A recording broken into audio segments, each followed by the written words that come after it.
Hi, my name is Warren Pohl and welcome to another episode of the 33 Shape vlog. In today's show, we are going to be looking at performance lessons from the world's greatest triathletes.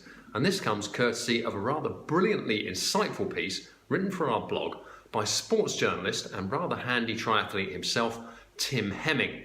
The piece was a gem. It was packed with actionable advice and simple advice too.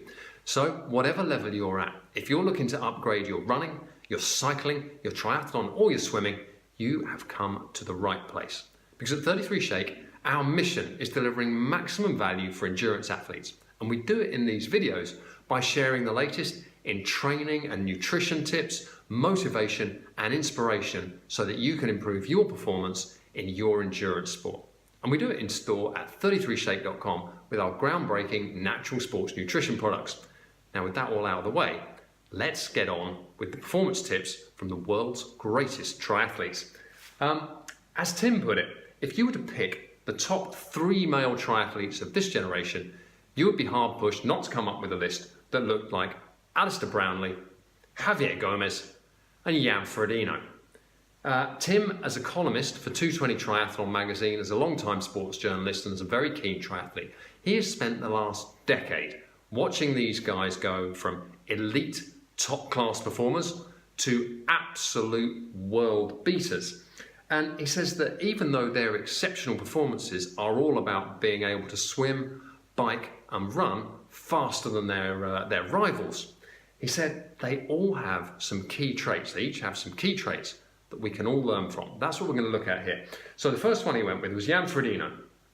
Lesson 1, peaking to perfection.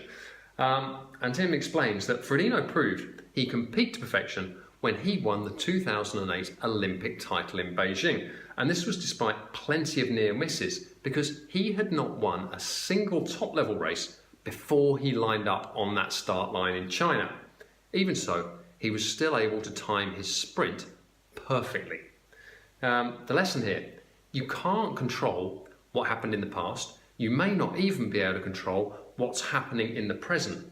What you can always control is your reactions to these events. So keep focus like Jan Frodeno and make sure that you peak perfectly for your next race. Second lesson, again from Jan Frodeno, 2 lessons per athlete here. This is adaptability, Tim says. When he moved to Ironman racing in 2014, Frodeno quickly realised that to be successful, he'd need to combine his speed that he had over the short distance with strength over the long haul. His first year, he showed promise, but he got cramp problems on the run. Then in the Ironman 70.3 championships, he came second. He got a third in Hawaii, and he followed up both of those with wins just a year later. Look at that progression. He's worked out what he needs to do. 2 to 3 years later, the wins are coming in. So, what is the lesson? In fact, there's one little tip I missed. By 2016, apparently, not apparently, this is a fact, he had the distance so dialed in that he set the fastest ever Ironman time of 7 hours, 35 minutes and 39 seconds. So what is the lesson for us here? The lesson for the rest of us, be honest about where your strengths and weaknesses are. Look at what your goals are and look at those weaknesses. Work those weaknesses until they become strengths. I mean, triathlon's a classic for this. People tend to come to it either from cycling or from running. The swim is the bit that most people in triathlon, if they were honest, would go, oh, I'm not very happy about that. That means you've got to spend more time swimming because that's the place where you're going to make the biggest gains. Okay, so look at the sport you're doing, look at your goals, be honest about your weaknesses. Is it strength work? Is it core work? Is it injury? What is it? Work that until it becomes your strength. Moving on, Javier Gomez, 2 lessons from Javier Gomez. First lesson, consistency. When he races, as Tim puts it, you know he's going to be at the pointy end. From 112 starts, the Spanish athlete has taken, I had to read that to check it right, he's taken 78 podiums out of 112 starts, 43 first place finishes. So that is over a third of his finishes in first place and almost 2/3, maybe even more than 2/3, mathematicians feel free to correct me, on the podium. That is absolutely incredible. All in an era when he's been competing against the dominant forces of Alistair and Jonathan Brownlee. Alistair Brownlee, who we'll be coming to shortly. How has Javier Gomez done this? He's done it, Tim says, with a serene composure. That means he always races within himself. He understands a lot can happen on a race course, and that in any endurance event, you should let the race come to you. Don't try and force it. So, what does this mean for the rest of us? This means on race day, don't sweat the small stuff. Deal with your race, focus on your finish, ignore anything else that's going on around you. And when we say don't sweat the small stuff, don't forget it's all small stuff. It's a race, nothing is that serious.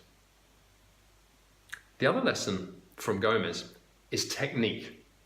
Because as well as that impressive record that we've already mentioned, Tim also mentions the 3 World Cup Series titles, the 4 European crowns, the 2 Ironman 70.3 World Championships, and even the Xterra Triathlon World title that Gomez has. That's an absolutely packed record. These feats have been achieved in different weather conditions, in different time zones, all over the world. And one of the reasons for his very, very consistent run of success is his lack of injury. Through great biomechanics and through honing his technique, Gomez always looks flowing and flawless, but that doesn't happen by accident. That is the result of a lot of work. Comes back to something we were mentioning earlier. Work those weaknesses. If your body is not going to hold up, if your technique is not going to hold up, I mean, let's face it, you've got a small stone in your shoe. It doesn't matter for a mile. You've got a small stone in your shoe after 10, 20 miles, that's a blister. If you've got a small imperfection in your technique, might not matter. Even during an Ironman, you might get through the swim, you might get through the bike, but on the run, everything might fall to pieces. You've got to have really, really strong foundations in endurance. So, how do we then channel this into something we can all learn from? Be aware of that and don't skimp. Don't skimp on the preventative maintenance, your prehab, your foam rollering, your stretching, your yoga, your core strength, the strength work in the gym, whatever it takes. Do that extra work. Keep that strong form. Always think when you're cycling or you're running, be aware of heart rate, be aware of cadence, be aware of position, be aware of posture, be aware of breathing. The whole lot. The more you can tune into that, the better you're going to get at it. Now we're moving on. Alistair Brownlee. 2 lessons from Alistair Brownlee. We are 4 lessons in. We have 2 to go for 6 lessons from the world's greatest triathletes in total.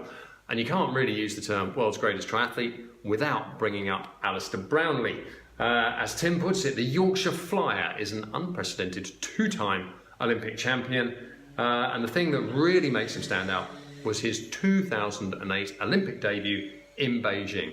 And what Tim says really stood out there was Brownlee's trademark fearless attitude. Brownlee was just 20 years old at the time when he turned up at the Olympics in 2008. And he only qualified fairly late on for the competition as well. But the story that he tells, which is very telling in itself, is how on that start pontoon for the swim, he looked around and he didn't see superheroes. He saw people like himself. And at that point, he realised he had as much chance as anybody else. Now, from there, he was not letting any fear hold him back. He went flat out, and it was only a bit of a lack of experience at world-class competition that meant he faltered slightly on the run. The point that we can all take away from this is you've got to do the work, you've got to have the fitness, but self-belief has to back all of that up. If you're not backing yourself first, you're onto a loser before you've even set off from the start line. So know what your goals are, believe in yourself that you can do it, and create those references that prove you can do it. Like Brownlee, he looked around. He may never have been in an Olympics before, and a lot of the other athletes had, but when he looked at them, he said, well, they're not really that much different to me. If they can do it, so can I. That's what I mean about creating references for belief. That's exactly what Brownlee was doing. I'm no different to them, they've done it, therefore there's no reason I can do it. I mean, this is a whole episode on its own. It's how do you create belief and how do you follow through on it. But that idea, back yourself first, do the work and back yourself. Last lesson coming from Alistair Brownlee, and this one is tactics. Because rather unlike Javier Gomez, Brownlee has had a career with a lot of injury. And Tim says here, he says, if Brownlee isn't winning Olympic gold, he's injured. Or he's returning from injury. That's the way it seems to look. And all of that makes his achievements over his career He's been a double world champion, he's been a double Commonwealth champion, he's been a triple European champion, and he's won over 50% of his races. This is remarkable given his injury record, and he's done it increasingly by being smart tactically in Tim's analysis. As Tim puts it, if his hips, his calf or his Achilles let him down on occasion, the brain becomes all the sharper to take up the slack. Brownlee's injuries have hit him hardest on the run, says Tim, meaning that he's had to come up with race plans to forge a breakaway through the swim and the bike, giving him that buffer zone he needs in case he gets weaker on the run, because that's when he's going to be most vulnerable, and that way he's still able to go through to the win. It's worked more times than it should, says Tim. Brownlee has often topped the podium in races that technically, from the outside, it looked like he had no right to win. But when you put together, okay, he's built the experience, but put together that self-belief, and there's a lovely quote for this from Henry Ford, which is, whether you think you can or you can't, you're right. Take that mental attitude of totally backing yourself with smart tactics that are going to try and make up for any weaknesses that you may be experiencing on race day, and you've got a very, very difficult package to beat, and Alistair Brownlee is exactly that. So in terms of tactics, look at where you can best help yourself for your weaknesses for the race that you're coming up with. And there's a lovely quote from a guy called Seth Godin here, which says, most people spend their time in defence in their lives playing with the cards they have instead of moving to a different table with different cards. The point being, the hand that you've been dealt doesn't necessarily be the one you have to play with.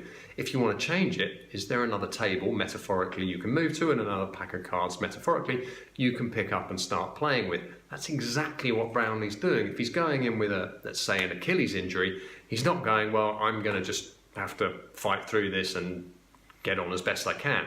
He's going, how can I move to a different table and play better with the cards that I've got? So he's changing the game to suit himself, and wherever you can, you should do the same. So there you have it.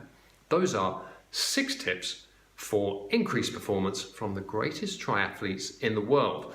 Let us know what you thought of them. Drop us a line in the comments below, and if you've got any others, we would love to have them. You can get in touch with us via all the usual social channels or on our email. All of the contact details are in the show notes below. And if you would like the very best in sports nutrition for your running, your cycling or your triathlon, why not check us out? You'll find us at 33shake.com.